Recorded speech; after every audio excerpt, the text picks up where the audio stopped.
Let's start with the prayers. Om Bhadram Karnebhi Shrunayama Devaha Bhadram Pashe Makshabhiryajatraha Stirairangaihi Stuštuvagum Sastanobihi Vyashema Devahitam Yadayuho Swasti na Indro Vrittashravaha Swasti na Pusha Vishvavedaha Swasti nastakshorarishthanemihi Swasti no Brihaspati'r Dadatu Om Shanti Shanti Shanti.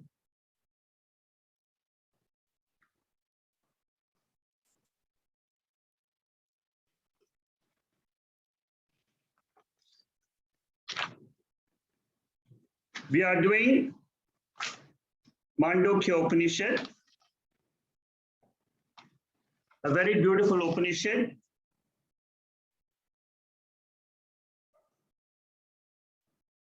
I would like to give you a little bit of a summary before we start the actual session.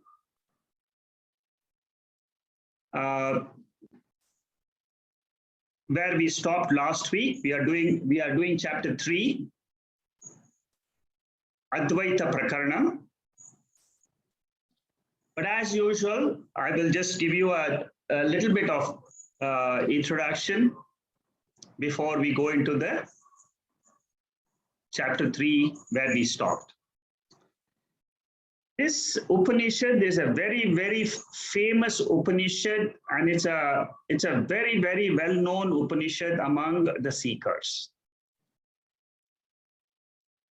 And if you can pick up the main message which is given in the 12 mantras, then you don't need anything at all in your spiritual study.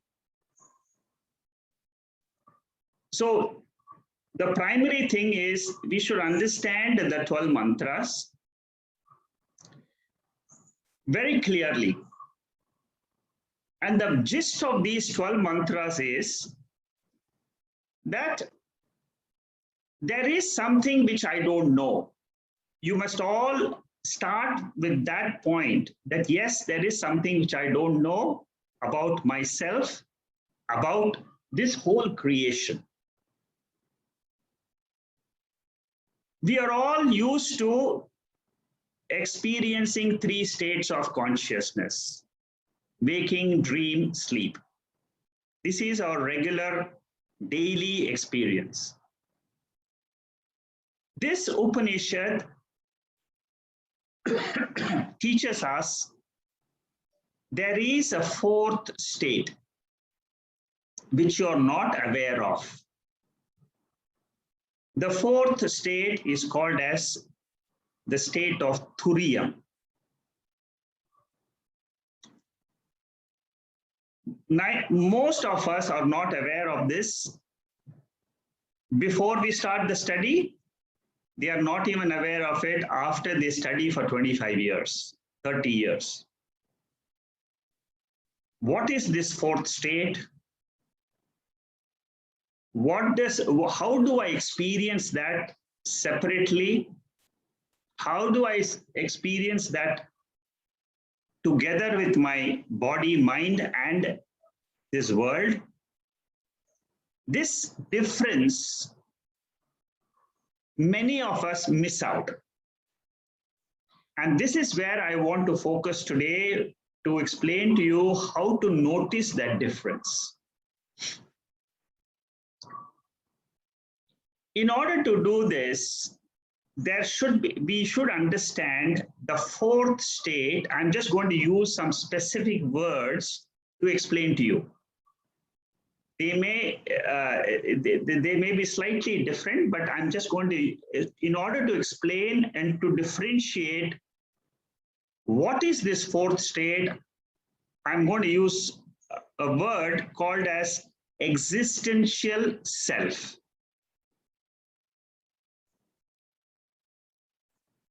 And then another word conscious self. Two words. I'm using it only to explain to you how to discriminate our real self and how to understand what we experience as ourself in our normal day-to-day circumstances. First of all, existential self or awareness is turiam. Conscious self is Vishwa Taijasa Prajna. First point. I will send some notes to you a little later on. I'm just trying to explain to you out of my mind right now. But just try to understand these two differences, because this is the most fundamental point. If you can get it, then this whole Upanishad becomes very simple to understand. And you can keep that knowledge with you forever. This existential self is called Turiam. It is the pure awareness. It is the changeless reality. Each word I'm using has got very, very deep meaning. So please understand the two differences. I'm trying to give you a difference between the fourth state and the other three states. So this pure state is the existential self or awareness. It is pure existence, pure consciousness, pure awareness. There's no world in it. There is no body in it. There is no mind in it. And this is what we are when we are sleeping. This is called as existential self-awareness. Pure consciousness, pure awareness, without the body, this is where our starting point should be. So start from this particular point of pure awareness. That is my real self. That is what is called as Turiya. The description of what we are seeing in the seventh mantra will fit this pure self. Without the body, without the mind, without the world. It exists by itself. It is self-evident. This is called as pure consciousness. This consciousness alone is conscious by itself.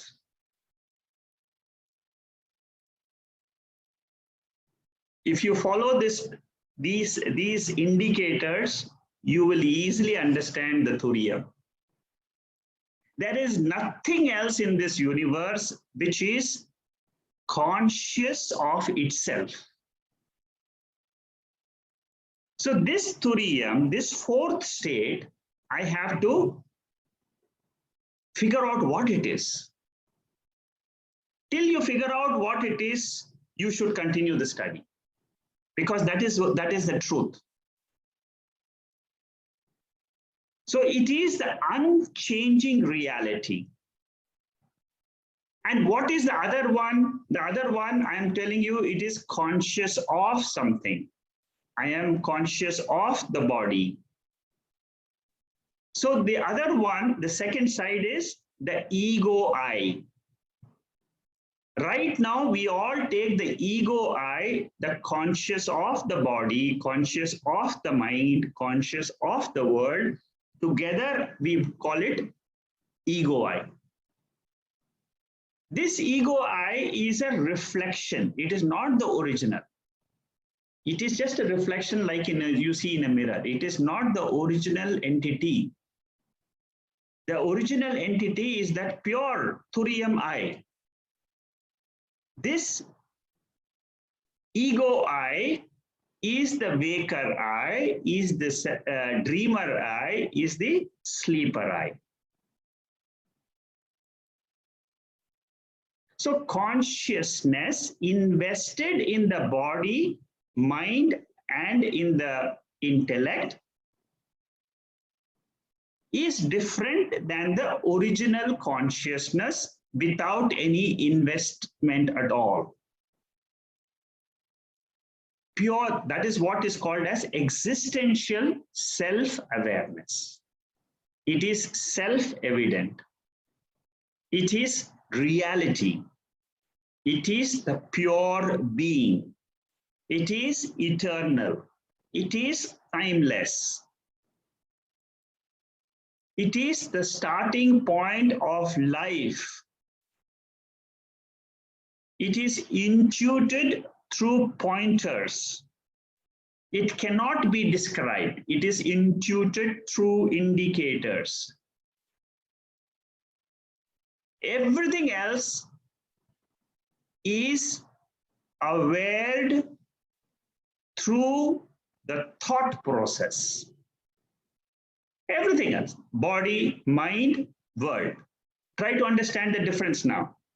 One is self-evident, which is turiam I. The second is ego I, which is comes to evident only when there is the mind. So this conscious ego I is with reference to the body, mind only. If you have understood these 2 points very clearly, then you can do the analysis of the Mandukya Upanishad. It becomes very, very easy. But the fundamental thing is this one particular point, try to grasp it. Let your intellect focus on what I'm saying. Existential self is self-evident. Turiya, 4th state, which I don't know, which is the real atma, which is the real me, which is described in the 7th mantra of the Mandukya Upanishad. The conscious of the body, conscious of the mind is the ego I, which comes into the thought process. Because of a thought process, I witness this body. I witness my own mind. I witness through the sense organs in the body, the universe outside.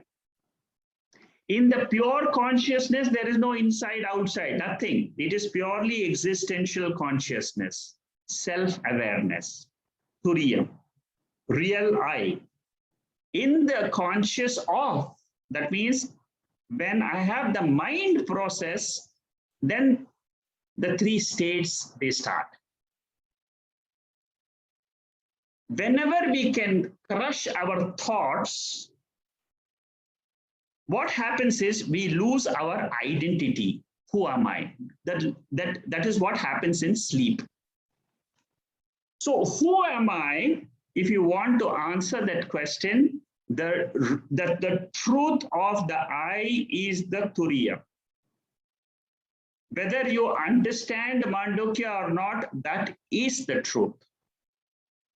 This truth we will know the moment we understand to differentiate the mind and consciousness. Conscious of the body is with the mind. Conscious of the mind, conscious of no mind. These are all with reference to the mind.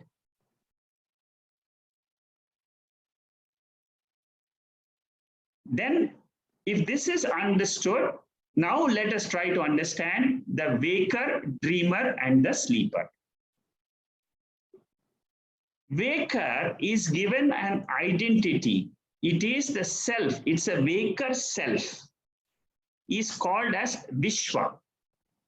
Why do we give this name? We give this name for our mind to differentiate the pure consciousness or the pure existential awareness with reference to that existential consciousness awareness. I'm giving names to the three other states which come and go in that existential consciousness. Actually, it is the same turiam, which is only appearing as this body, and when it appears as the gross body, it is called as the waking state. When it appears purely as the mind, it is called the dream state, dreamer self, waker self. And when there is no waker world or dreamer world, it is resting, the mind is resting, and it is called as the sleeper self.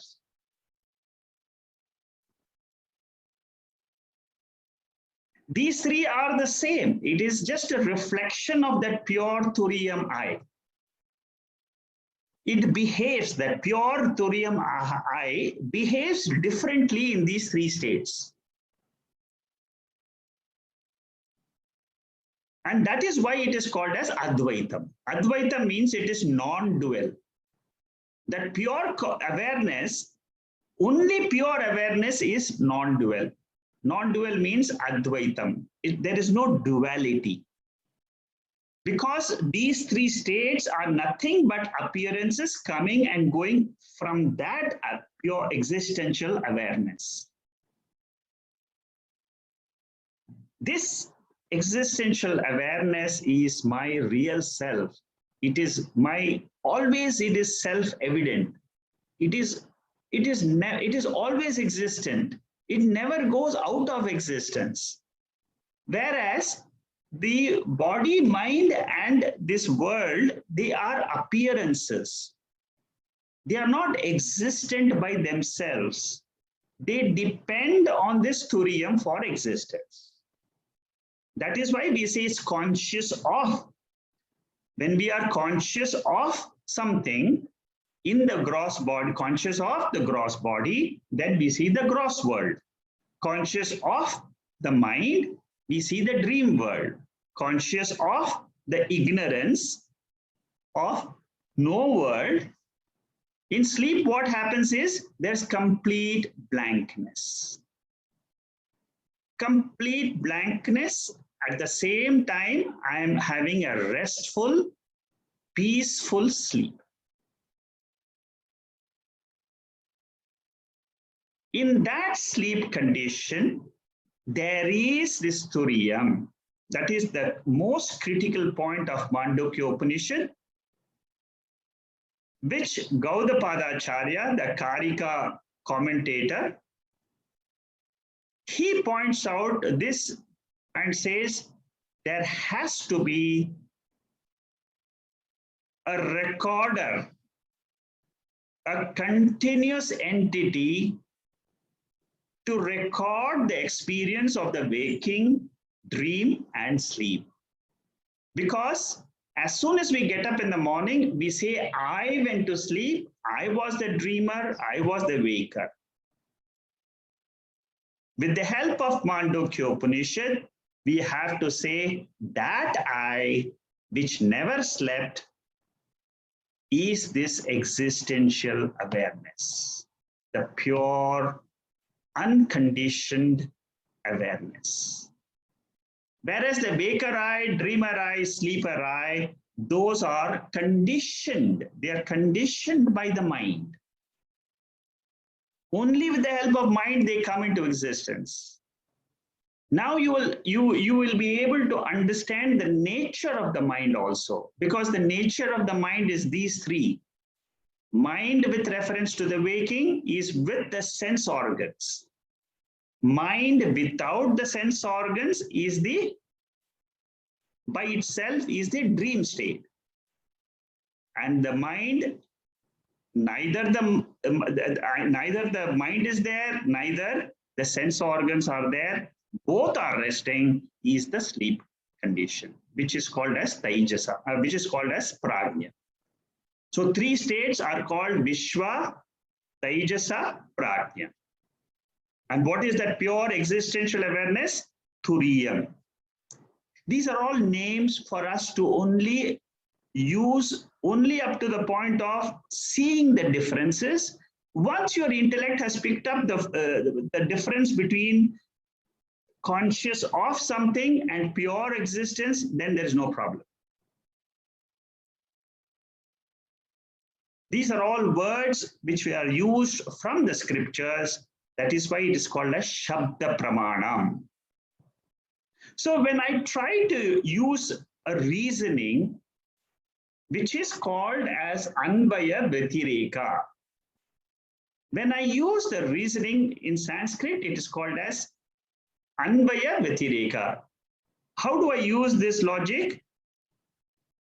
Whenever what is something which is always there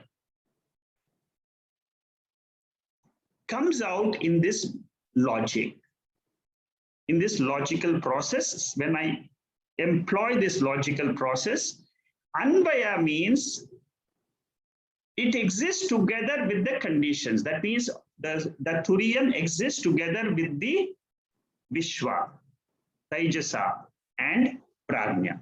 This is Anvaya. Vyatireka means I remove the conditioning.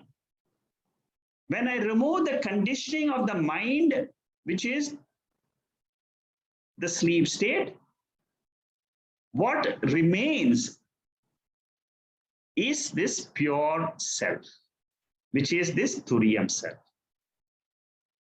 The conditioning happens because of the thought process. As soon as the waker is there, the mind is active. In the dream, the mind is active. In the sleep, the mind is not active, but at the same time, we are able to note that it is the mind with ignorance. So that is also evident to this pure Turiyam. And this Turiam is called as Chaturtham. Chaturtham means the fourth. And it is ultimately that is existent by itself. It cannot say I. But who says I in the waking state?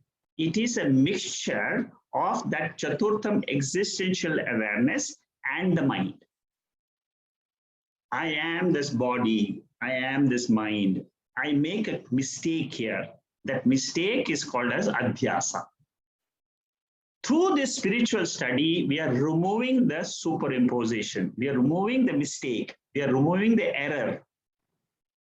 And we are trying to understand what is that existential Turiam awareness. It is the same awareness. Don't forget this, yeah, because this is where the non-duality and Advaitam is established. You must remember that the same Turiam I, the same awareness, pure existent I, is appearing as this waker, experiencing the world. You have a different world, I have a different world, only because the mind is different. Your mind is different, you experience different. Your thoughts are different. Throughout the day, your thoughts are different than my thoughts. Your thoughts are different than your spouse's thoughts. So many millions of minds are floating in this pure existential awareness. The essence of that aham, I thought, is consciousness, is this awareness.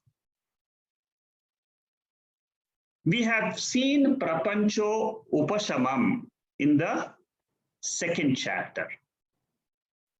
What it means is this Turiam is the basis for the manifestation of the waker I, dreamer I, and sleeper I. That is what is the meaning of Prapancha Upashamam. It is the basis. From where all these three are coming. Upashamam means it resolves into this Turiam, it again comes back. It is a manifestation process. In the Mandukya Karika, Ajativada is what is ultimately Gaudapada's contention. There is no creation as such, it is only a manifestation. It manifests like the dream manifests. What they say is the waking is a longer dream, or regular dream is a shorter dream. But both are dreams, both are mithya, both are false. We drop the false nature as name and form and see the truth. For example, we see a chain, bangle, ring. These three, chain is nothing but a word. It is a name with a form. We call it bangle chain because we use it differently. But the substance is gold. Similarly, the three states are nothing but pure awareness. So I train my mind to see in every experience, I differentiate the name and form and start seeing the gold, start seeing the awareness principle. If I train my mind through the study of Mandukya Upanishad correctly and properly, as I have understood, as I've explained in the last 30 minutes, each one of you can do it and see that I am this pure awareness. It is always there. It is self-evident. There is no time when this is not there. Even in sleep, this awareness is there. That is why we call it as eternal. And I hold on to this as my real nature. There is nothing in the world which can then affect me. Nothing. Asparsha yoga. It is relationless entity. So objects, they require a medium of the mind to get revealed. Existential awareness is a mediumless existence, pure Sat and pure Chit. You don't require any other light. You don't require the light of the mind to experience or to know that you are that self. But to know this body, to know my mind, to know this world, I require the medium of the mind. The mind gets illumined, gets lighted up by this awareness, by the light of this awareness. This is the same message which is given in the Gayatri mantra also. It is the light, the brilliance of the sun. I can see it, I can pray to it. I can pray to the Devata called as the Surya Devata.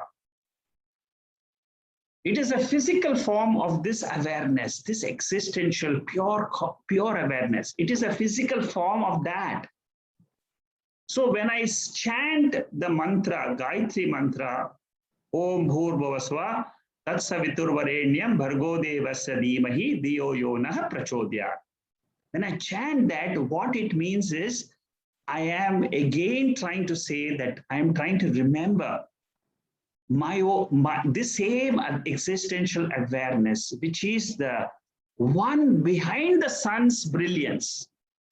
That sun's brilliance is there in my intellect, but behind this intellect is this Turiya. The same Turiam is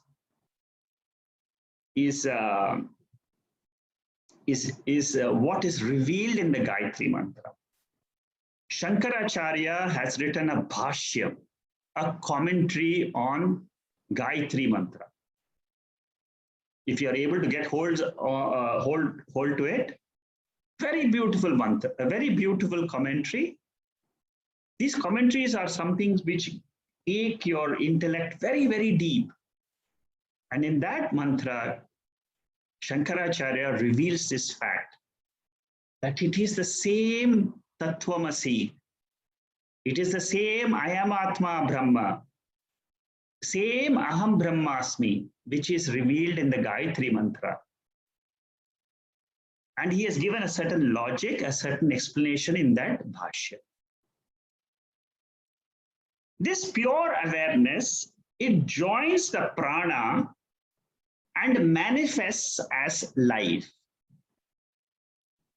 And then we live a life of ego, the ego I. All of us can check out this fact of life.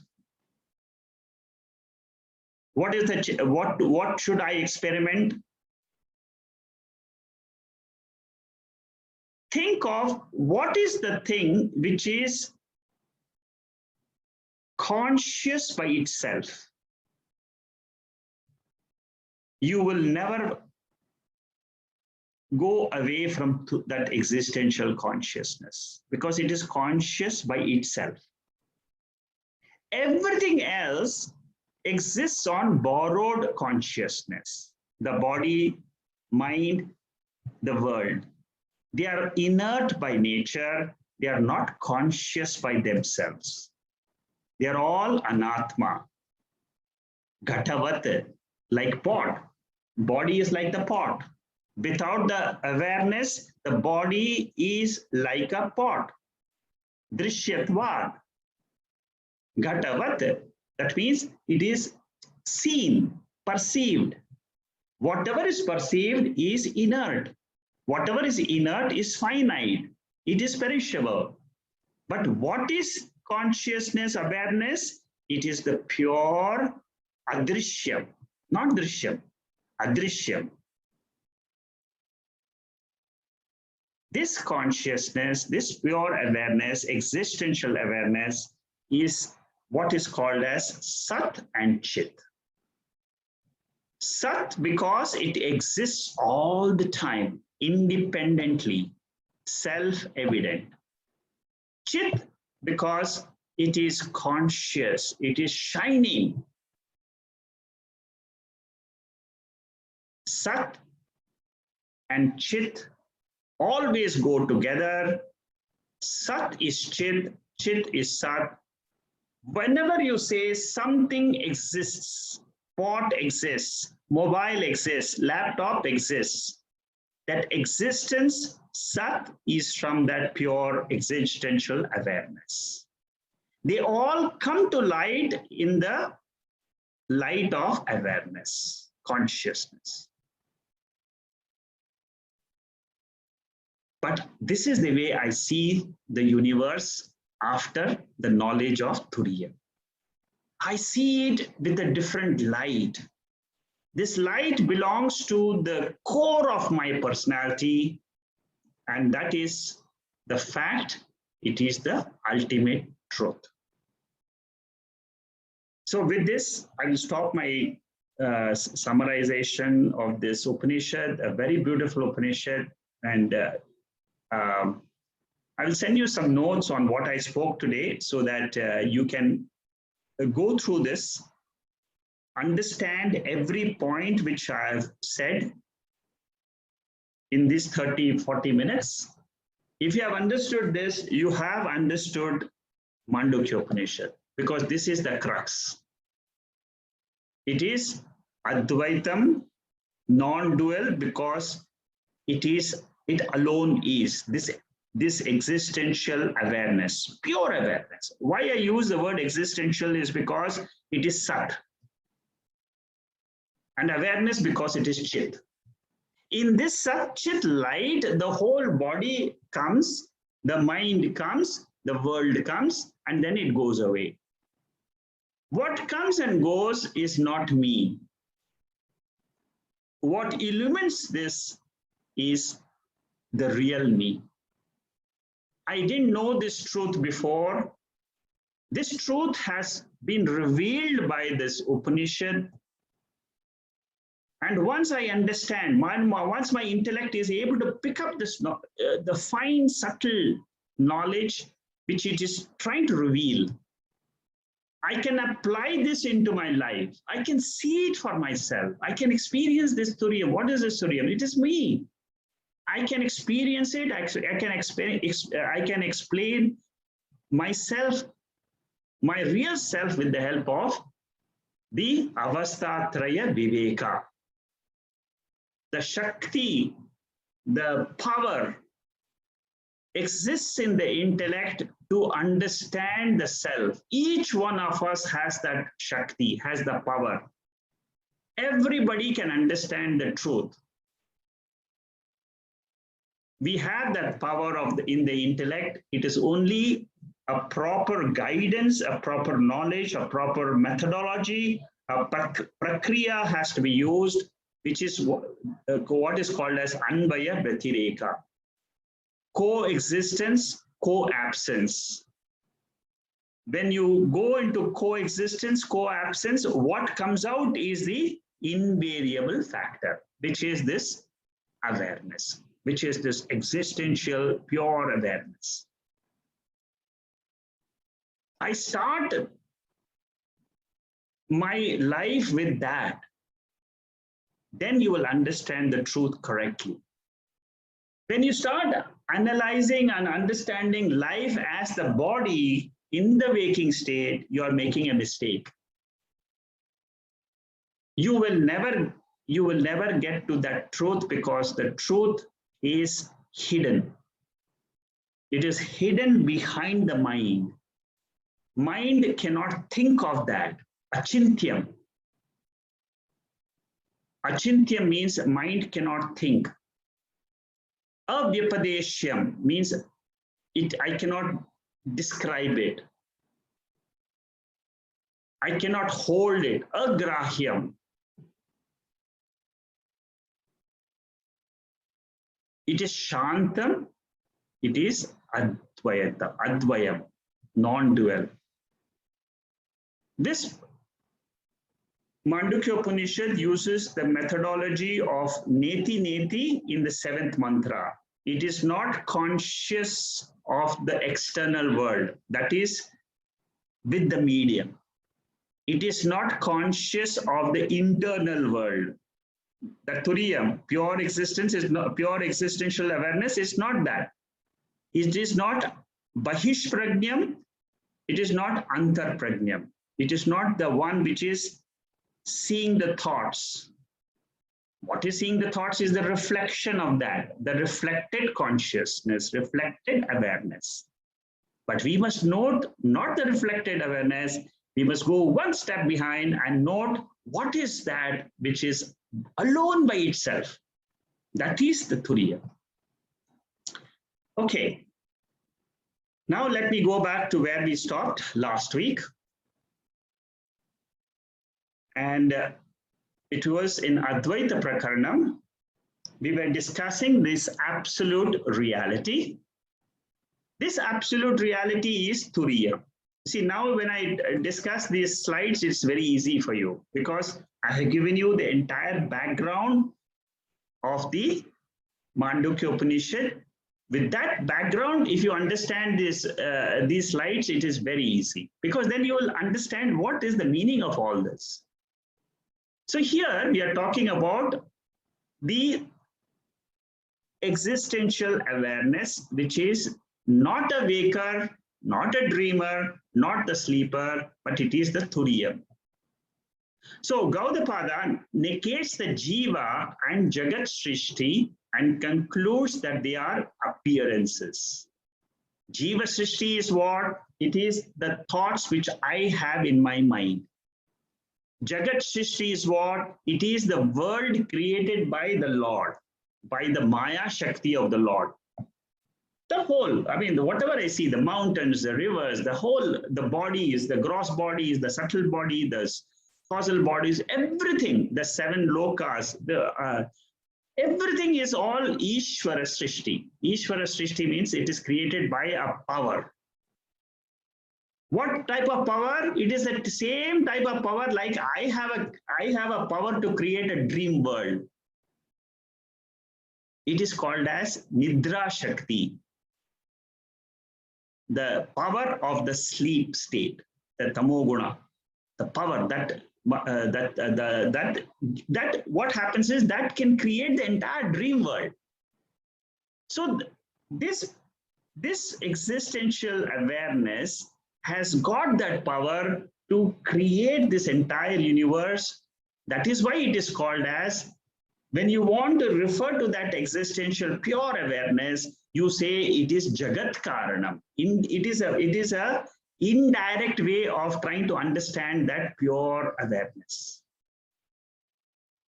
It is responsible for the manifestation, sustenance, and dissolution of this entire universe, cosmos, Brahmanda. All the whole Brahmanda, they say, is mithya. Mithya means it is an appearance. Appearance means what? It doesn't have original existence in itself. It borrows existence. It is not independently existent, whereas the turiam is independently existing. So I have to drop everything to know what is turiam, neti neti. That is why it is called as karya karana vilakshanam. Karyam means effect. Karanam means cause.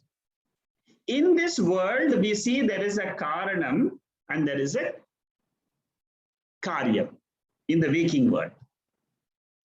In the dream world also, there's karanam, karyam.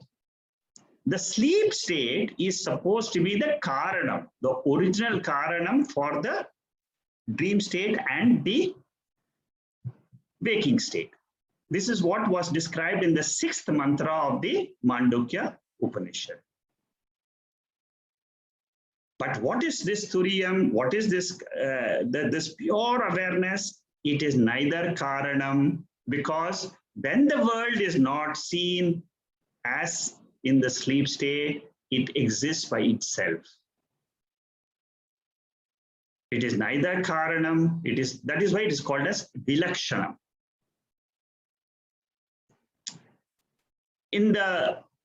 Now we are continuing the 3rd chapter. The 3rd topic in the 3rd chapter is from 31, verse number 31 to 39. It gives us the pure knowledge of Atma. And it says that the mind alone creates the duality, not the Atma. Atma exists by itself, and it only provides the light, the power, for the universe to get manifest and again to get dissolved, again to get manifest. You will say, why is this? Because the jivas all have to come to realize the truth. And there is a law of karma which explains the waking state. Moksha requires it. So this mind is responsible for the samsara. That means if I am experiencing sorrow at any time, just remember it is the thought in the mind. This is at the subtle level. When you want to go deeper, see, normally people who don't come to spiritual science, the study of spiritual science, they live a normal life of identifying with their body and the mind. 99.9% of the whole world population only lives as the body and mind. Very rare people, they come and they get this question in their intellect: who am I? They come to study the Mandukya and they realize that this whole samsara is in the mind. It is a projection of the mind, the thought process.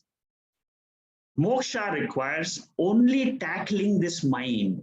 It is a very, very difficult task, because I'm already inside that mind. I have to come and see what is me without that mind. So in many Upanishad, Amrito Bindu Upanishad, it says clearly, mind is the cause of samsara, mind is the cause of liberation. Amani bhava or manonasha is the solution. What it means is falsification of the mind. You cannot destroy the mind, but you can only falsify it as appearance. Manonasha or amani bhava. Amani bhava means mindless bhava. Bhava means Just it is a feeling, a destruction of the problematic mind is called as manonasha. That means my mind is very heavy. Many people will complain. You know, suppose you have too many problems in life, you will say my mind is very, very heavy. Because it's got too much of problems. It is burdened by a lot of situations in life. Situations are all which brings thoughts in the mind, and the thoughts, when they are in a confused state, they become burden. We all want to rest this mind somewhere. The only place it can rest is this atma, turiam atma.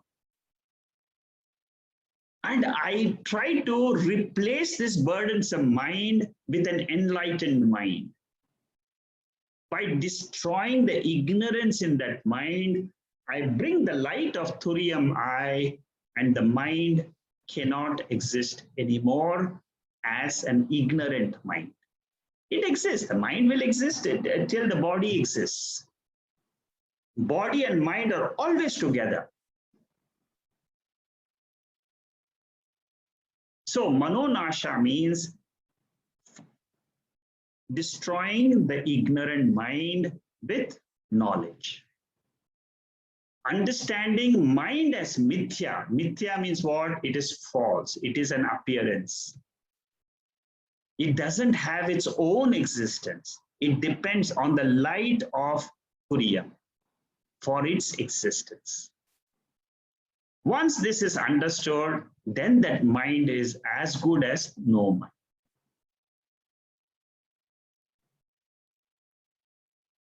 And when we want to achieve this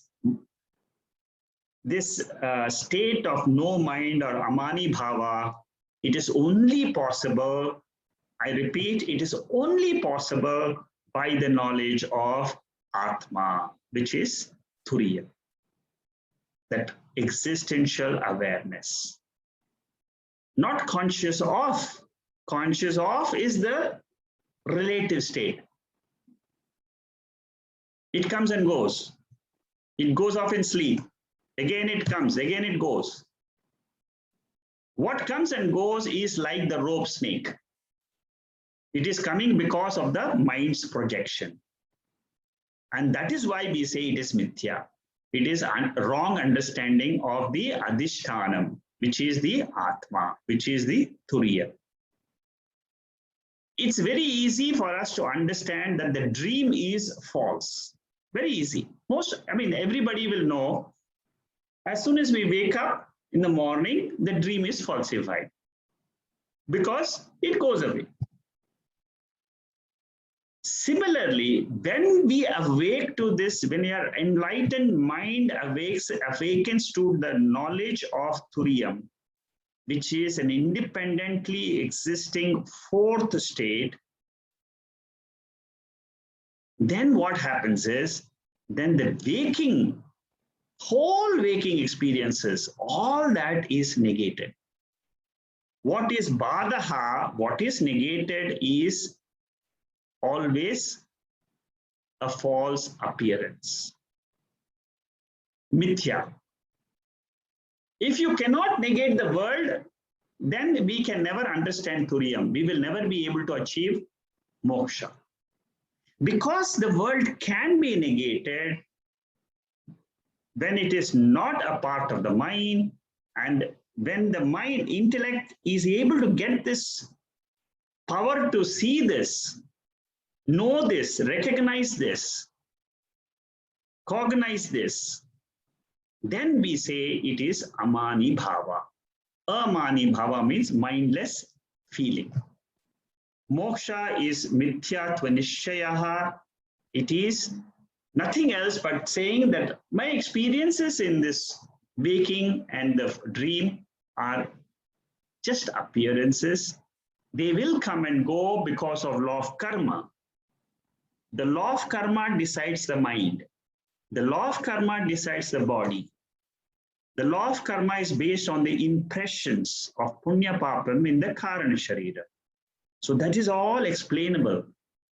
But the real truth is, aham brahma asmi. I am that pure turiam. Mind is like a paper tiger. It cannot touch me, the turiam. Me here means turiam. And in this chapter, the third chapter, which is Advaita Prakaranam, there are two names which are given to Atma Jnanam, the knowledge of Atma. Then one name is called as Atma Satyantika Bodha. These are all Sanskrit words, but if you're keen to study this karikas, then this will be useful to you. And the second word they use is Asparsha Yoga. Relation-free Atma. Asparsha means relation-free. Why is it relation-free? Because it is self-evident. It does not need anything else to prove itself, because it is the only thing and it exists by itself. It is Asanga Atma. It is relationless. And why do we call this Atma as relationship? Because relationship requires duality, subject, object. There has to be a mind. With that consciousness, then for the mind, you require a body. So unless there is a body, mind, that becomes a temporary subject, and then you see the object. Whenever there is an object in front, and then the duality is seen. So any duality is possible when we are identified with the mind or body. When we are identified as Turiam I, there is no duality. That is what is called as Advaita Atma.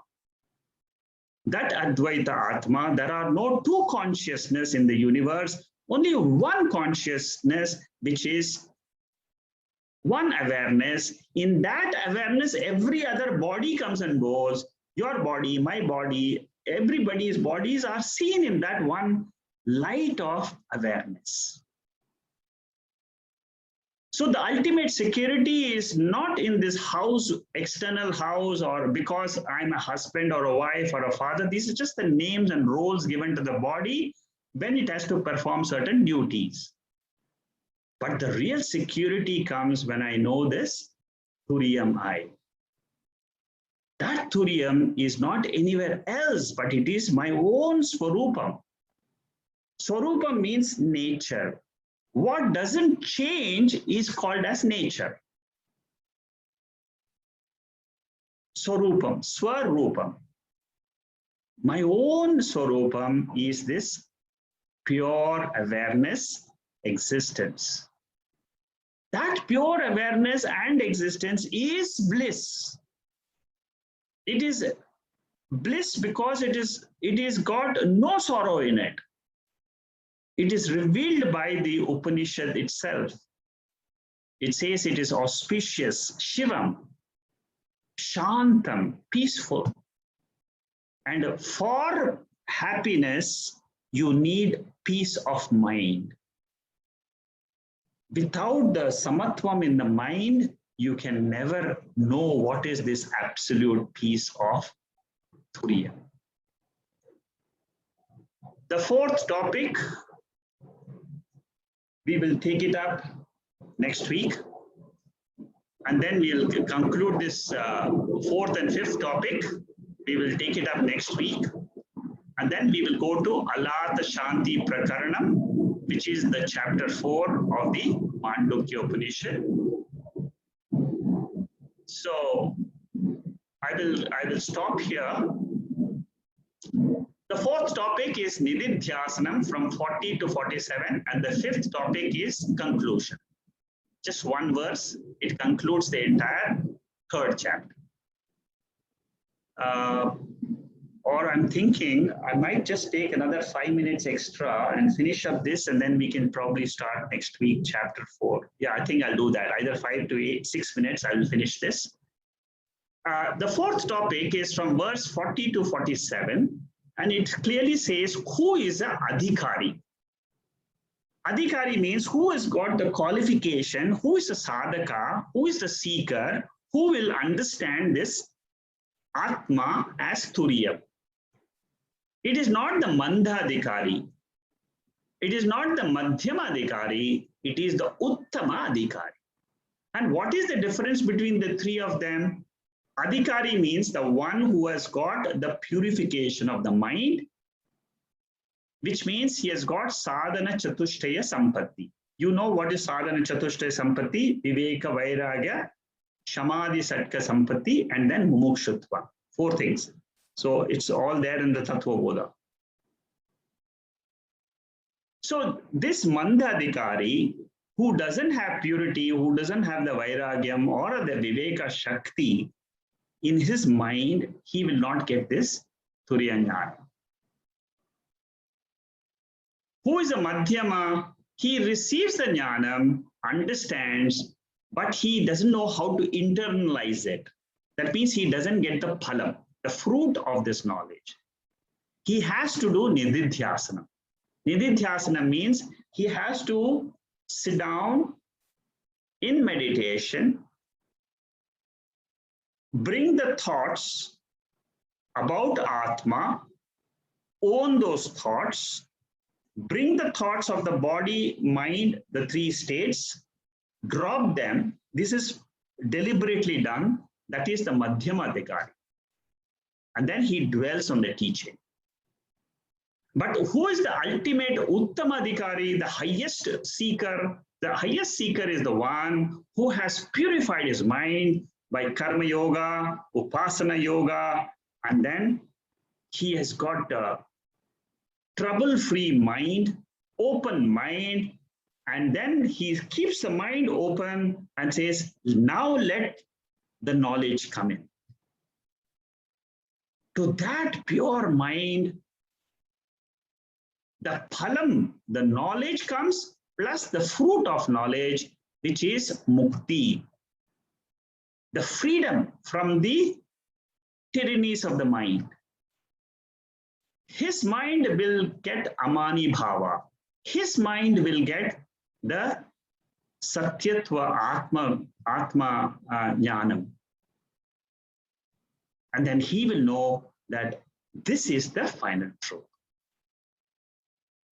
So even what they say is, you may hear the truth of Turiam, but if you don't have the purity of the mind, you have to work towards getting that purity to get the fruit of this study.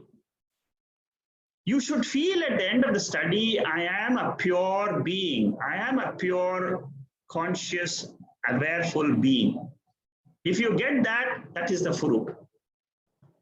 It comes, this method of nididhyasanam, which is also called as samadhi abhyasa in the yoga philosophy, it is called as samadhi. There is a certain technique of this samadhi, or it is also called as Vedantic meditation. What meditation we are doing is Vedantic meditation. Ashtanga Yoga teaches us the technique of how to make the mind thoughtless. There is a specific technique. We drop all the activities in a quiet place, learn to withdraw the jnana indriyas and karma indriyas, and then dwell on the teaching of Atma. We say to ourselves, Aham Shuddhosmi, I am pure. Aham Mukto Asmi, I am free. Asango Asmi, I am always relationless. Aham Nitya Asmi, I am eternal. So whichever problem comes to you, you have to use Pratipaksha Bhavana, opposite. Suppose you are constantly badgered by the thoughts of death. You have to do Aham Nityaha, I am the pure, I am eternal. Let that thought come again and again. Aham Amrito Swarupam Asmi, I am immortal. When you say immortal, it refers to the Turiya. Turiam you will know only when you study the Mandukya Upanishad. Or in other Upanishads and Katho and all that, they will bring about in a different way. So withdrawing from everything and dwelling on the jnanam, the Turiya jnanam, is the process of nididhyasana. And in this process, deliberately we convert the jnanam into jnana nishtha. Jnana nishtha means firmness, abidance in the knowledge of Atma. Once we have the firm knowledge, then this teaching is available to us in our normal day-to-day transactions. We must use this knowledge as a living knowledge, not just a bookish knowledge and keep it aside in the CD or, it's kept in the cloud somewhere in the memory. No, we must keep it in our own heart, in our own intellect. That is the final resting place for this knowledge. This Upanishad also is very famous because it tells us what are the obstacles we face when we are in meditation. When we are doing meditation, what are the 4 main obstacles? Number 1, layaha. The moment we close our eyes, we get into a sleep condition. We want to go to sleep. Many people, they fall asleep in meditation. You should avoid that by pratipaksha bhavana. You should say, I am going to be totally aware in the next 10 minutes. It's a deliberate thought. Suppose you have this problem, you say that. Suppose you don't have it, then there's no problem. Vikshepa. Vikshepa means restlessness of the mind. In the 6th chapter of the Bhagavad Gita, Lord Krishna says this vikshepa is something very difficult to control, but it can be controlled by abhyasa. Repeatedly practice to withdraw. See the gap between the 2 ohms, that will reduce the vikshepa. Kashaya. Kashaya means dullness of mind because of impurities in the mind. Raga, dvesha, kama, krodha, lobha, moha. These are all the impurities. Anger, passion, desires, lust. All these are all kashayas, impurities which are there in our mind. You see, all our minds are not the same. Nobody is born with a pure mind. We all have mixtures. Our minds are all mixtures of all these 4. Rasaswada is a specific tendency which we build up after we have meditated. We have tasted that happiness in meditation. That also the Mandukya Upanishad says is an obstacle because it will make you forcibly sit.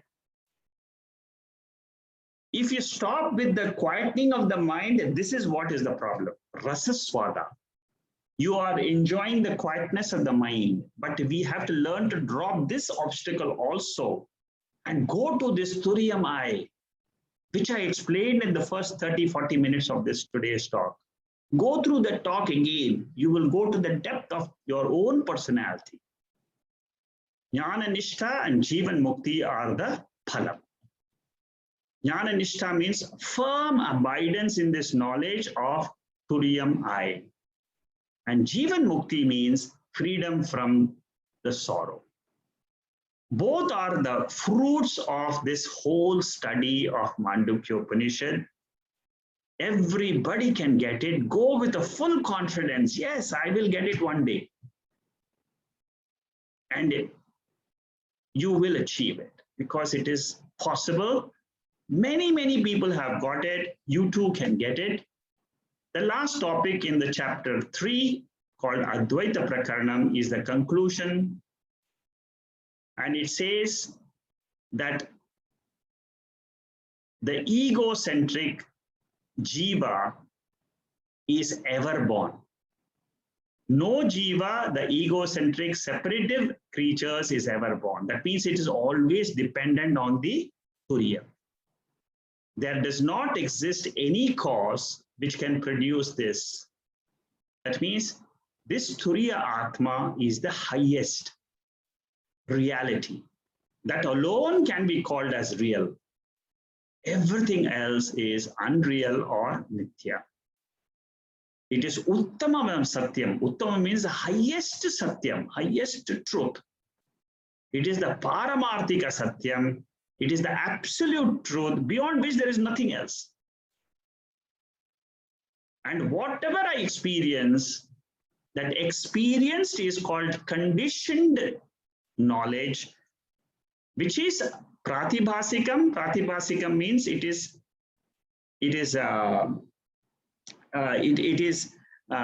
projected. Pratibhasikam, and that's basically the dream. Or vyavaharikam. Vyavaharikam means it is the waking. So all experience, the moment you say I experience something, you're already fallen from that pure consciousness awareness state. Suppose you learn to withdraw, then you are going back to your home. In that home of turiam, the mithya world appears and disappears. When the mithya world appears and disappears, that jiva, which was attached to the body and the mind, also appears and disappears. Therefore, we call this turiam as advaitam. No duality, it alone is. Turiam is satyam, jagan mithya. World is mithya, world includes the body and mind. Aham turiam eva na paraha. This is the famous line of Shankaracharya. Brahma satyam jagan mithya, jivo brahma eva na paraha. Instead of Brahma satyam, you should learn to say aham turiam satyam. Because we have learned what is this turiam. It is the most precious knowledge which can ever have, you can ever have. We can know the world of knowledge, physics knowledge, chemistry knowledge, medical knowledge, law, computer, so many knowledges is possible. But this knowledge is the highest because this deals with Atma. It deals with who am I? And this is the most auspicious knowledge. It is divine knowledge. With that, I will close the third chapter, titled Advaita Prakaranam.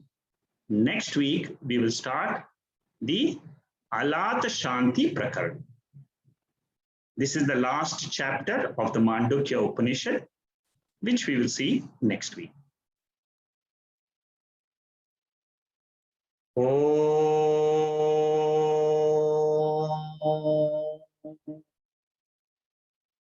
Purnamada Purnamidam Purnahat Purnamudacchade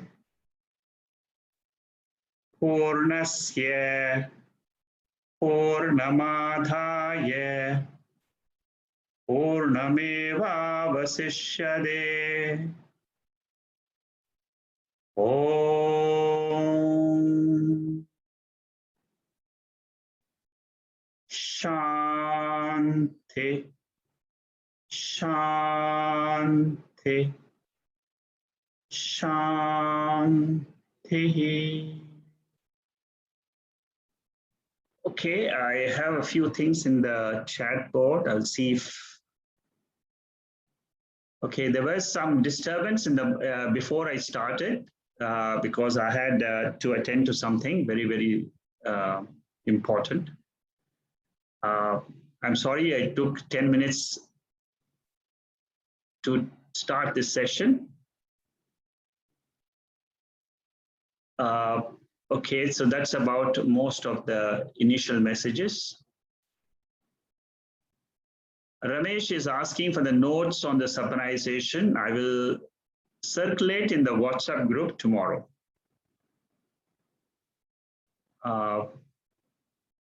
Malati is asking, I understand awareness in dreaming and waking stage. How do you say awareness is in deep sleep? Because I don't know anything in that state. Okay, that's one. Okay, I would request to ask Malati this question so that I can get more clarity. If she's present, you can unmute the mic and please ask this question. If you're, yeah, Malati? Yes, namaste. Yeah, namaste, Malati, yeah. I am aware that I am waking. Yes. My inner self is know that it's witnessing everything. Yes. And when I dream, that also there is some visual world, and I come to know that yes, it's happening. Correct. But in the deep sleep, I don't know anything. Yes. Then how can we say that awareness is present in that state? Yeah. See, when you get up in the morning, do you realize that you were in the sleep state or not? I slept. Yeah. I remember until my dreaming state. Yes, you actually, yeah, correct. But you see, what the Upanishad says is that there is a continuous entity which is called as the Sakshi. In the waking state, it is there. It is recording the waking experiences. It is recording the dream experiences in the dream state. The Sakshi is still there. The same Sakshi is there in the sleep state also. It is recording the state in which you are experiencing no world. It is the same Sakshi is continuously there. It is the same Turiam, which is continuously there in the sleep state also. It is revealing the fact that the mind was experiencing nothing. You see, when they say in some of the advanced texts of Vedanta, they say that the sleep state of nothing is a thought in the Karana Sharira. It is a Karana Sharira Vritti, that I know nothing. I know I had a good restful peaceful sleep. You know only because there was someone who was there to register that. Even though you say I was absent in sleep, I didn't know anything, that is your condition in the sleep state. But in the sleep state, there was somebody who was recording this for you, that you are having no experience. That recorder is this Turiya, this Sakshi. So there is a presence. There is a presence of awareness. That awareness, which is aware that your mind is sleeping, that is called as the existential awareness, the pure awareness. It doesn't have any world. This pure awareness is the revelation of this Upanishad. This Upanishad is trying to reveal to us that you take these three states and find out, is there a common factor in the three state? The common factor is can be only awareness. It cannot be anything else. It cannot be the eyes. It cannot be the sense organs. It cannot be the mind, because all these are not there in sleep. So what is common in both waking and dream and sleep is this Sakshi. This Sakshi is what is called as Turiam, and it is not involved in the transactions of sleep or dream, or it is not involved in the transaction even during the waking state. That is what I have to separate. You see, in the waking state, my body I can see. Therefore, my mind is fully focused on the body rather than on the awareness, on the light of awareness. The light is called as the light of knowledge. In that light only, I say that I am aware of my body. I am aware of my hands. I am aware. So the awareness is there in this body. It is all pervading. It is the same awareness everywhere. Like the sunlight and the prabha. Prabha means the entire light of sun coming from the sun. It is spread all over. The whole universe, it spreads.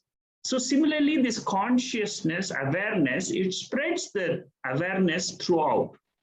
In that light is this body coming and going. The body goes off in sleep state. So you should keep that knowledge, awareness as the constant and learn to see the body coming and going, the mind coming and going in the sleep state. In the dream state, this body is not there.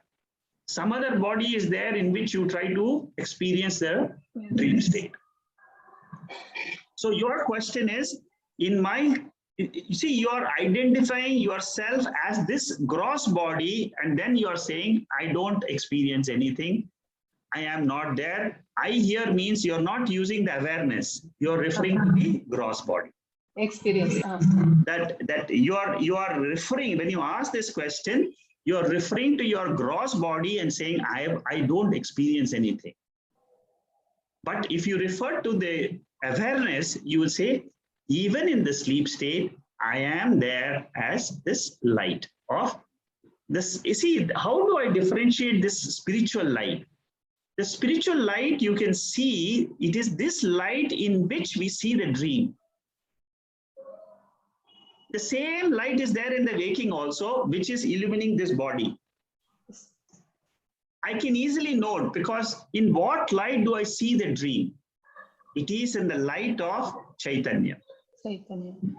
That Chaitanya is there right now, but I don't know. I can't differentiate because my eyes are seeing the body and the eyes are experiencing the world. It is only the Upanishad through the mantra, it tells me that you are that light. And it tells me how to differentiate this light from the body and the mind and the world. Through the three names, Vishwa, Taijasa, Prajna. These three names you should know at the tip of in your intellect, you should know. And then you, in your own mind, you should say, I am not this waker. I am not this dreamer. So Yeah. when I get up in the morning, yes, I only remember till my dreaming state. Yes. Still when I get up in the morning, I feel fresh and I feel so relaxed. So I should think that my awareness has witnessed that stage also. Yes. Means, correct. You should say that my awareness experienced the blankness in sleep. The ignorance in sleep was aware by something. And it is this Upanishad which is telling me that it is the light of Turiam. If you read the sleep state of the 6th mantra of the Upanishad, you will be very clear. In suṣupti, what happens? It is described in the 6th mantra of the Mandukya. Okay, in the 5th and 6th mantra, you are one with that Ishvara. You are one with that Lord. That Lord, this is where you connect the Jiva and the Lord, and you say, the Lord's nature and the Jiva's nature is the same light of awareness. And unless your intellect is able to understand this oneness between the two, you will always be identified with this body, gross body, or the mind. The moment you understand the oneness, then you are already abiding as that light. This is how you should slowly understand the whole Upanishad, and in your own mind, you should bring these situations of the waking state, dream state, and the sleep state, own up the light in which all this is coming and going. Thank you. Okay, thank you. Thank you. Is there any other question anybody else has? Oh, Shama, you're here. Mostly. No, I'm here. Yes, I'm here. Yes, tell me. Mostly. So,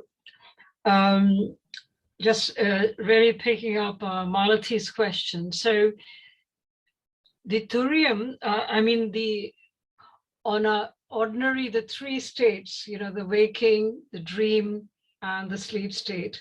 The turiam is anyway is a constant thing, isn't it? It is a constant, yes. It is part of it. And the differentiation is that, and the fact that like I'm aware that I'm listening to you, I'm talking to you, I'm aware of myself, I'm aware of you.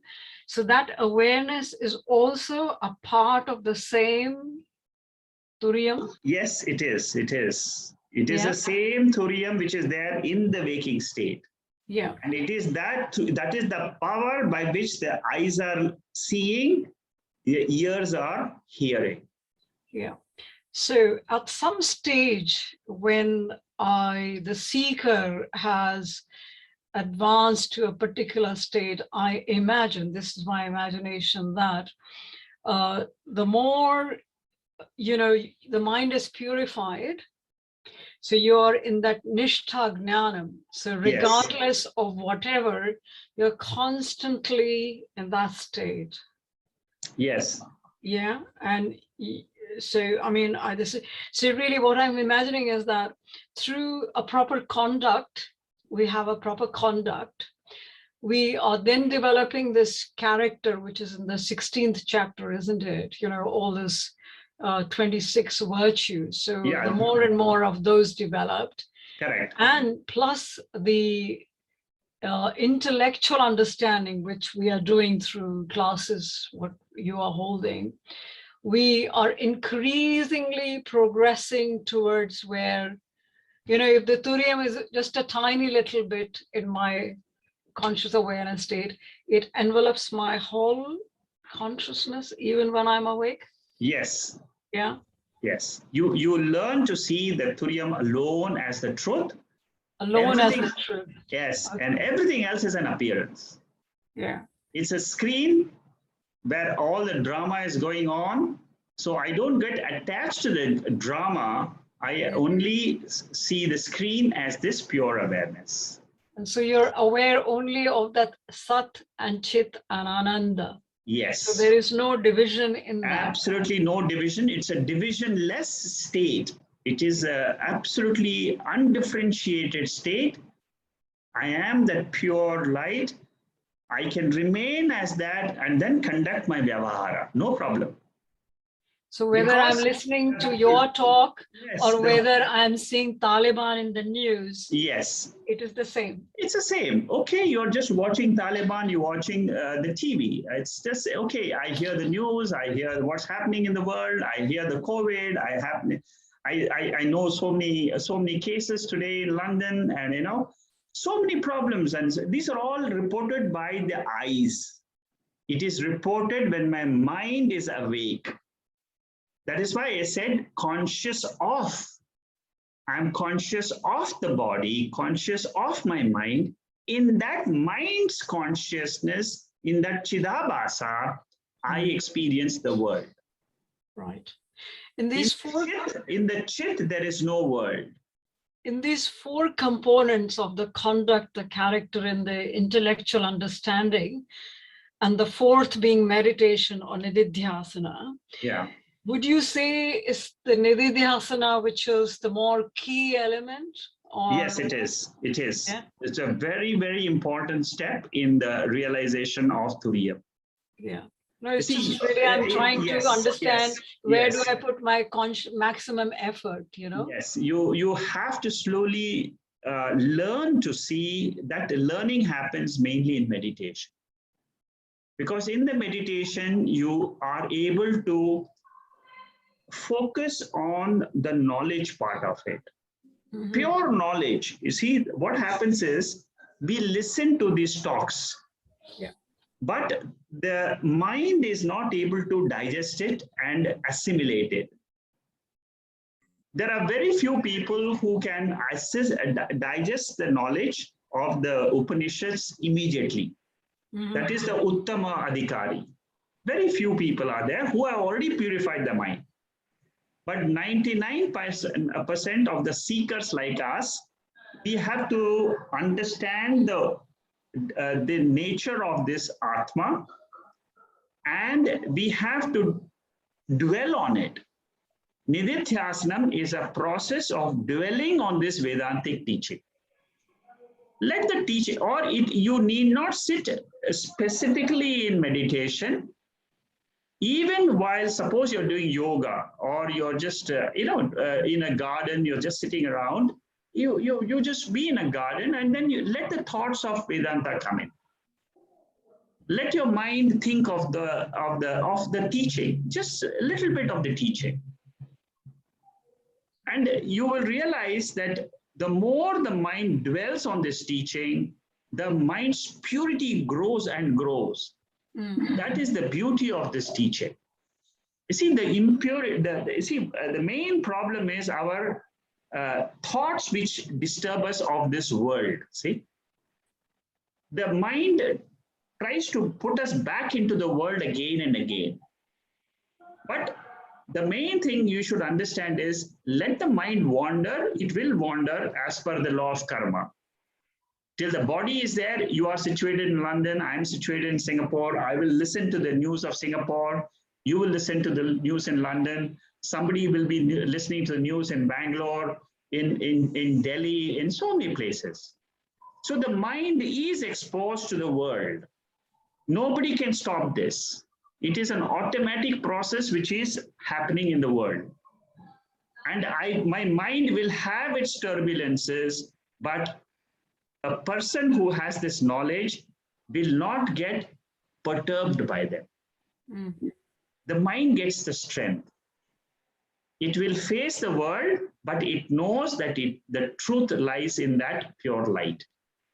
Once you have tasted that light of pure consciousness in your own mind, through this meditation process, a deliberate meditation process, your mind will never forget that light. That light is of knowledge. Ultimately, it is a light of knowledge. And it will happen the more you are able to dwell on this topic. Yeah. Okay. So it's a process. It's a mental process, but it will happen. So yeah, and so so gradually with viveka, with vairagya and abhyasa, then you are fine. Yes, you are fine. You are already in the path. You have already grown to a different stage today, because this is now much more real to you. You see, this consciousness, awareness becomes more real than it was before, because you never knew about it. It is. You see, it's called as Chaturtham in Mandukya Upanishad. It is the fourth state, which I was never aware of. I was never aware that there is something called as awareness, something which exists by itself. You see, that is the beauty. The beauty is, the Upanishad says that this is our own nature, in which I alone am. From that only I come back every day, morning and evening. I go to sleep. I am again back to my original nature. Again, I come back. I experience the world. So what happens is, your own mind learns to accept that turiam is the reality, and whatever we experience in our waking dream, whatever duties we perform, we keep on performing, and then we just live our life. That's all. No change happens into our normal lives. It remains the same as before. So we just need some bit of self-discipline, and that's all. Yes. I'm trying to find the simplest formula as to what will work, Yes. But yeah, what amazes me is, how come the power of Maya is so much more powerful than your turiam, because our own turiam, our real nature, one should think it's such a great light. Yes. Why should the Maya be having such a great power over our minds? I find it very difficult to believe that it can have such a big power. It's not fair. This you will understand the moment you get that glimpse of that free media-less atma.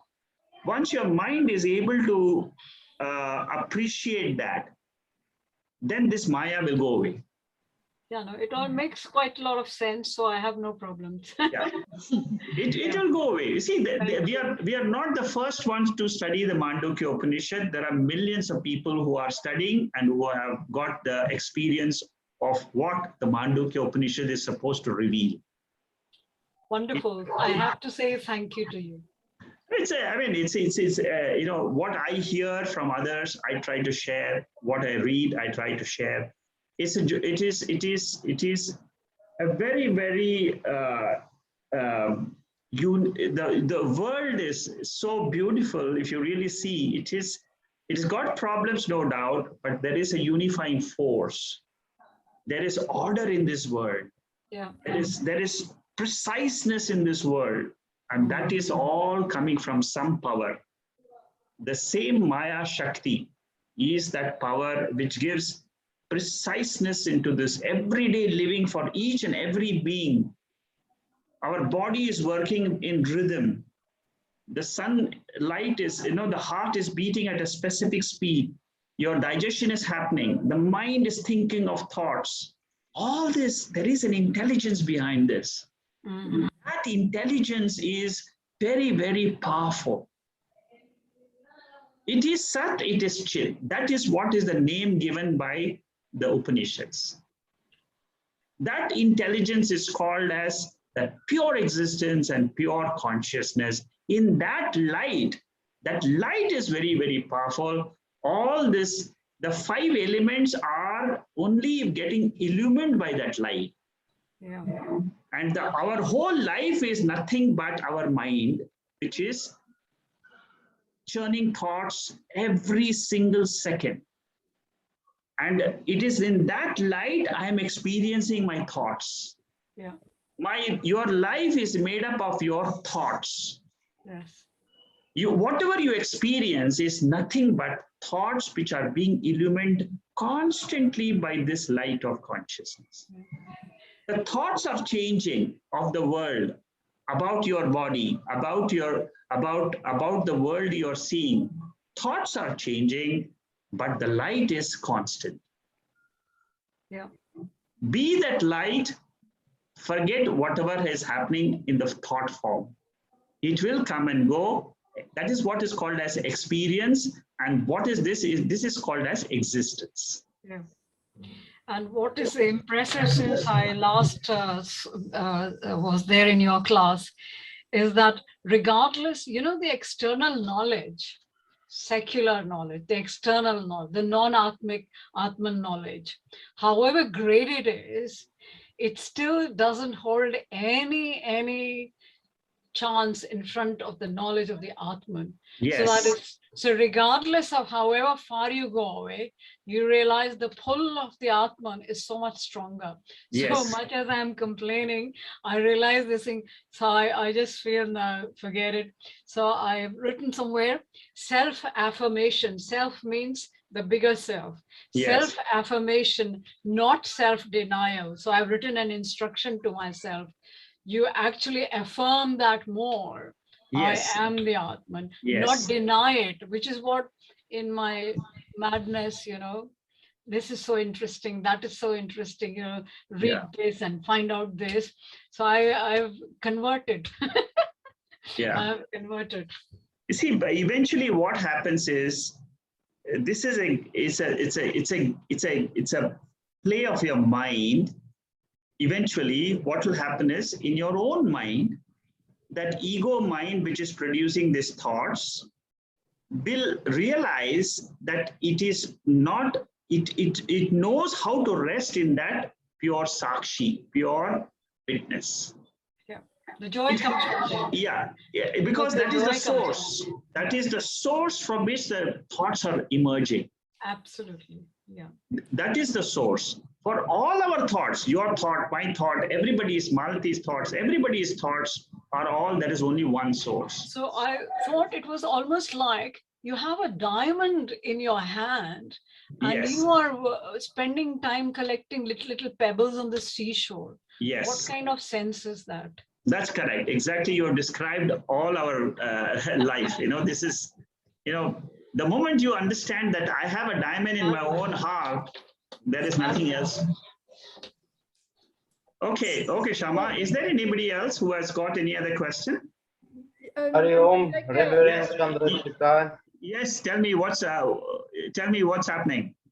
Hari Om, I follow you from Albania. Yes. And first of all, I'm very grateful for you spreading the light. And I'm very conscious about Turiya conditions because I make some analogies. For example, when we watch sometimes some comedy movie, we forget that we are just the watchers and we start laughing at some scenes.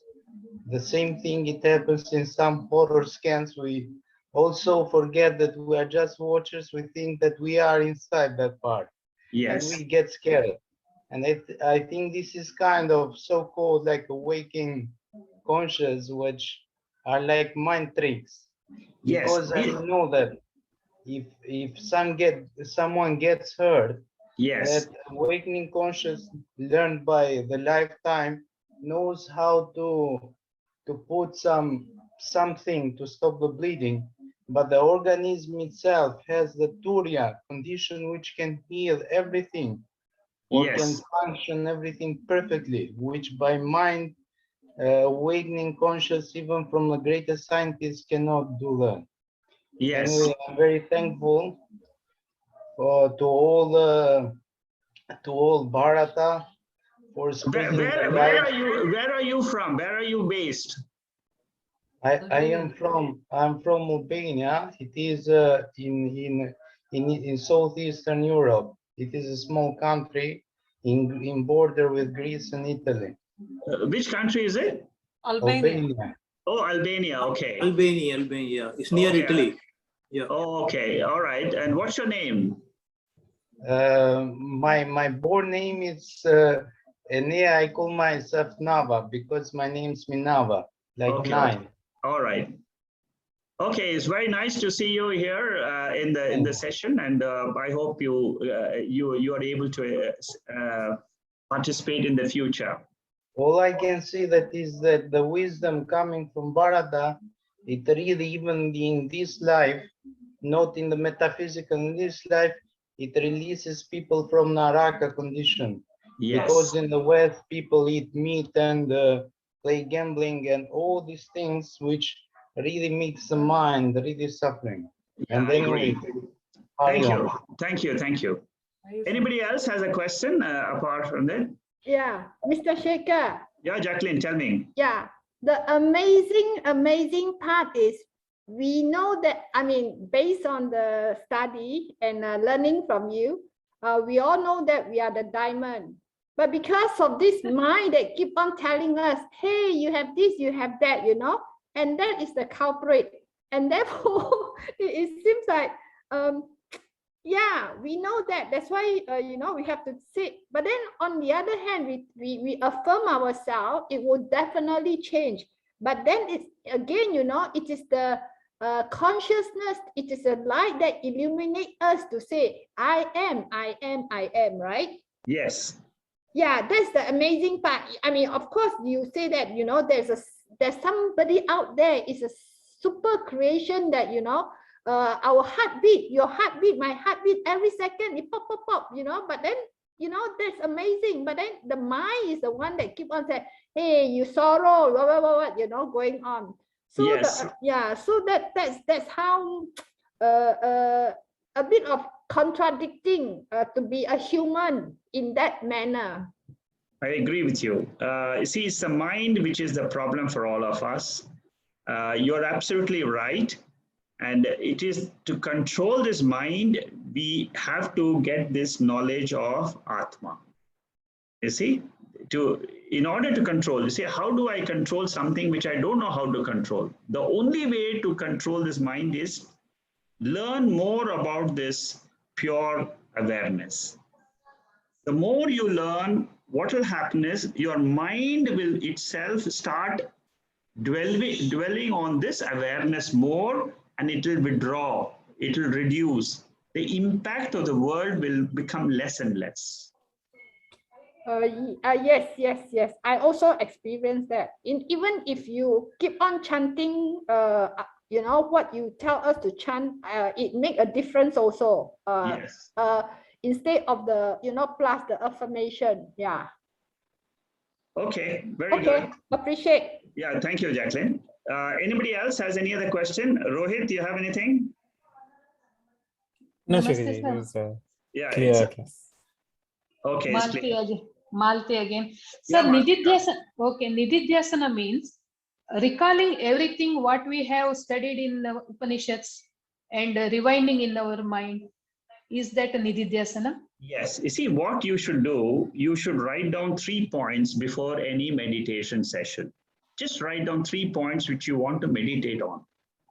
You have studied so many Upanishads, you have studied mantras. Take one mantra, whatever appeals to you. Suppose you like the Turiya mantra of the 7th mantra of this Mandukya Upanishad. It gives you the indicators of what is the Turiam, what is that light of Atma.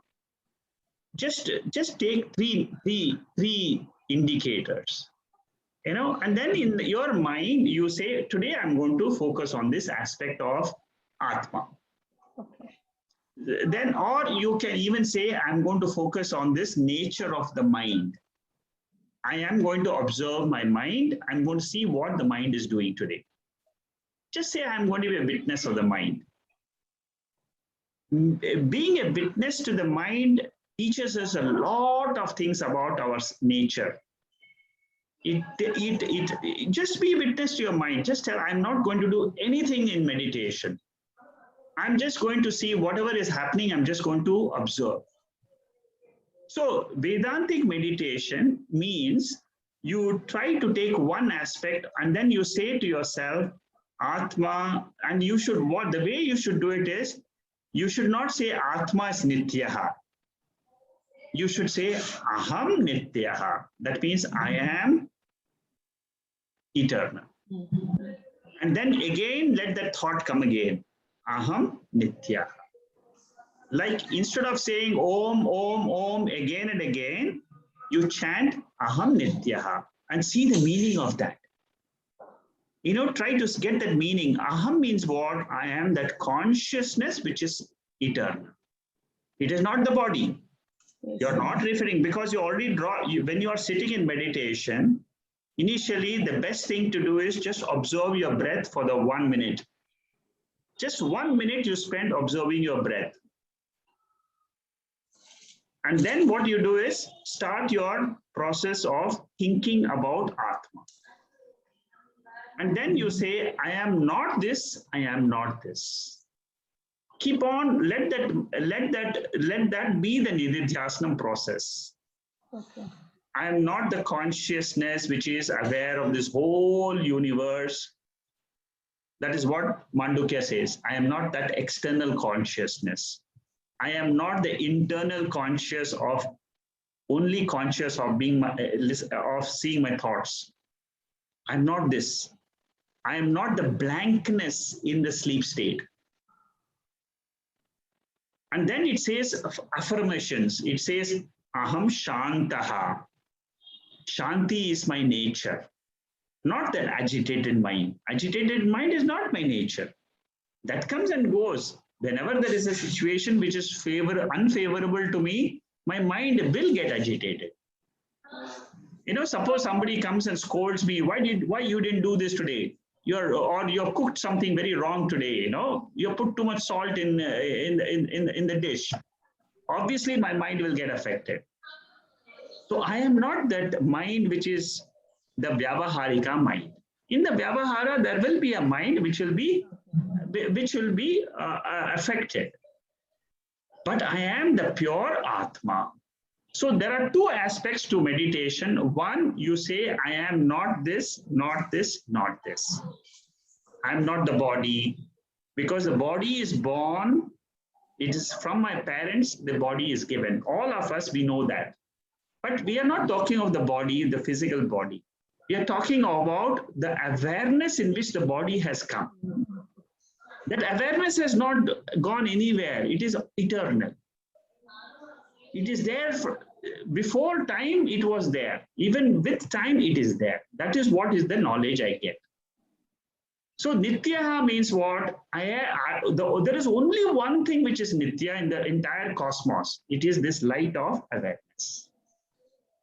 So take some few indicators and then just meditate for 10 minutes. Don't spend more than 10 minutes in any sessions.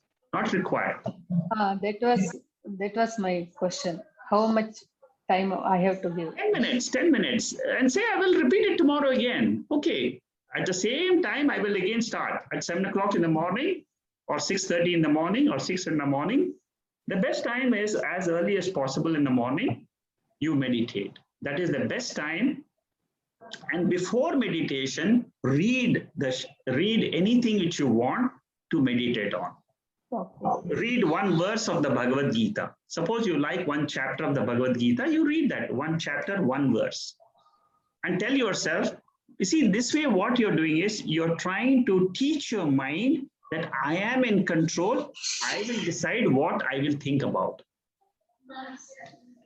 This is Nididhyasana process. This is the Nididhyasana. Thank you. Thank you Okay. very much. Anybody else? Okay. If there are no other questions, we'll stop here and then we'll continue. We'll continue next week. Shekharji, you know the Bhashyam you referred to, Shankaracharya's Bhashyam on Gayatri Mantra. Is that, I can get it from Google, do you think? You try it out, yes. Or if it's on your website, no? No, it's not. I've just listened to it recently. Okay. No worries. But it is a very difficult, you see, all these bhashyams are very, very difficult because the Sanskrit is, you should know Sanskrit. If you don't know Sanskrit, it's a bigger problem. And these bhashyams are very, very, they are very at a very high level, you know, very high level. You see, if Shankaracharya, in Gayatri Bhashyam also, he talks about oneness of the Jiva and Paramatma, you know. How is amazing. But you can get it. You can get it from the Google. You can try Google it out and see. Okay. Thank you. Many of these, you see, the highest knowledge you will get from Bhashyams. Oh, Ramesh has already sent something. Yeah. Okay. So you can try to. Okay, Akshay has written, I got a PDF copy from the internet and posted it out on a group to show the correct. Okay, all right, you can try it out. I have not seen that Bhashyam myself, but you can probably get it. I've only heard about that Bhashyam, and I found that I was very surprised to hear that, you know, the same truth, what we are trying to understand in the Mandukya is also there in that. Okay, thank you. And if there is anything else, you can write to me in WhatsApp. Thank you and good night. Thank you.